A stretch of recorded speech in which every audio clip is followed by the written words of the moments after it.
Olá, aqui vamos conversar um pouco sobre a estrutura do robô. O SEM ele tem dois MPUs, um ESP32 que vai fazer o cálculo de movimentação do robô, e aqui temos um outro ESP que está servindo apenas de câmera. Na frente dele temos o sensor de distância. São 6 células de bateria para alimentar o robô inteiro. Não que precise de tudo isso, mas utilizamos as 6 para não precisar ficar carregando ele várias vezes e para ajudar no peso. Temos dois motores DC e para ajudar no sinal de alimentação desses motores precisamos colocar alguns capacitores.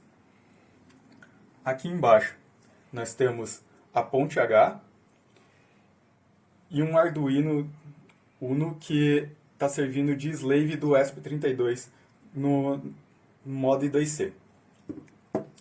Também temos impressão 3D, duas placas. Elas servem apenas para suportar os componentes. E entre as placas nós colocamos 4 barras roscadas de 3 milímetros para segurar tudo no lugar. Alguns enforca-gatos Muita cola quente. muita cola quente. E são duas rodas de 9,5 centímetros.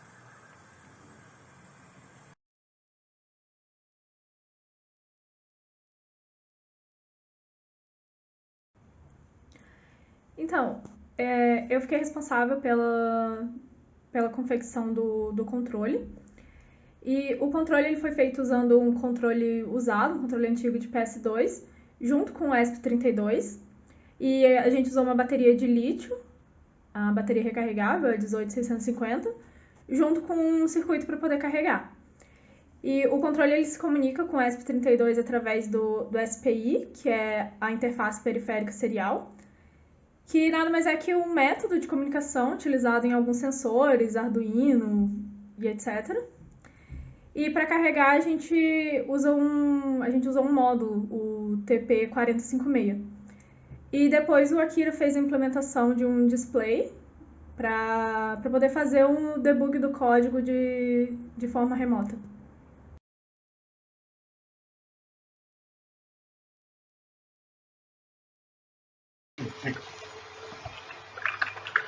Olá, aqui nós temos a apresentação do código do SEM.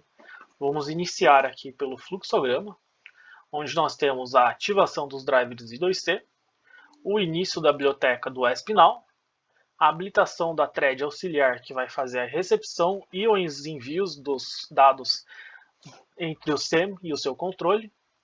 Vamos setar os parâmetros de I2C e iniciar e calibrar os dois MPUs. Aqui nós temos uma verificação da interrupção do MPU, pois quando ele enche o buffer interno dele, ele vai ativar e enviar esses dados já pré-calculados para o ESP.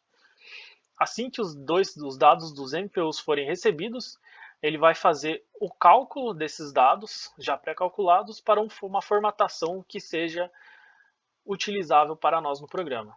Vamos realizar os cálculos de P&D usando os dados do controle e o dado obtido pelos MPUs.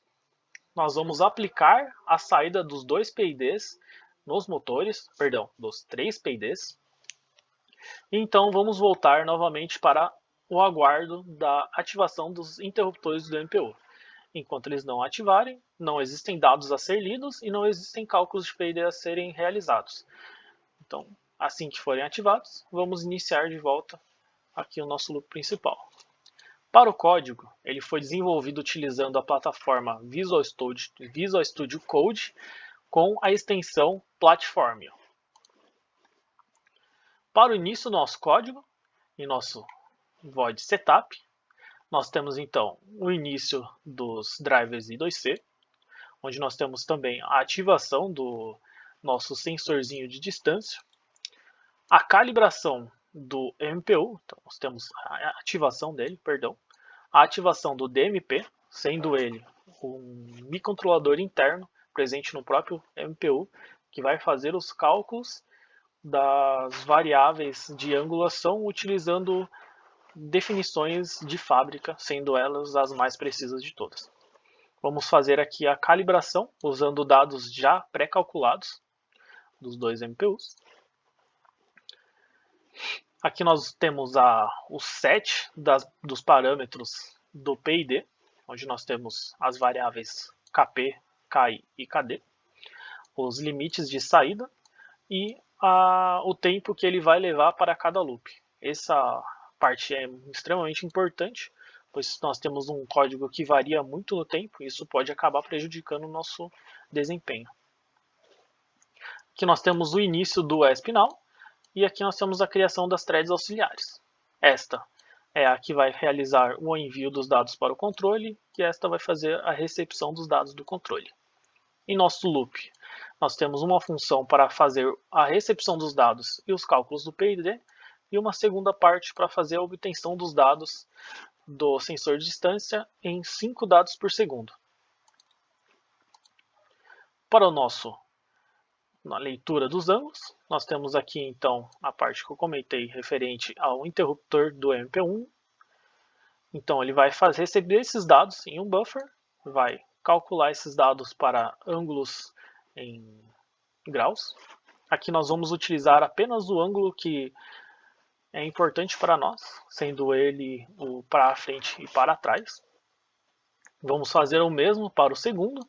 E assim que ele obter os dois dados dos dois ângulos, ele vai tirar uma média entre os dois, realizar os cálculos do PID, utilizando então o ângulo e o valor do controle como referência. E assim que ele obter esses dados, ele vai enviar esses dados para os motores.